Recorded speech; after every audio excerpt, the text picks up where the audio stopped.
Base करतो आपल्याला एक 3 फुटाचं अंतर सोडायचं आणि असं मार्किंग करायचं.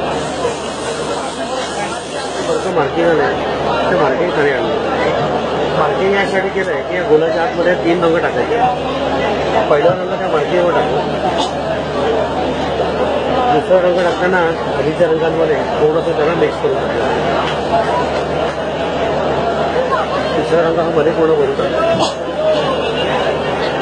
हा झाला बेस. बेस केल्यानंतर सेंटर पॉईंट काढला. तर सेंटर आणि डिझाईनचा सेंटर आता एकमेकांना फक्त मॅच केलं.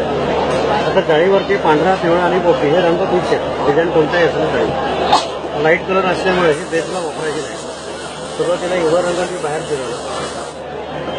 त्याच्याखाली पिवळा रंग आधीच्या रंगांमध्ये थोडंसं ओव्हरलॅप करून फिरवला. तसंच पांढरा पण पिवळ्यामध्ये ओव्हरलॅप करून फिरवला. आता शेवटी पिवळा रंग पांढऱ्यात मिक्स करायचा आणि डिझाईन हळूहळू हे पूर्ण करायचं. ठीक आहे. आता जे रंग आपण खाली टाकले होते ना त्या रंगांवरती सगळं डिझाईन एक तयार. ही पूर्ण प्रोसेस यात दिलेली आहे. रंग कोणती खाली टाकायचे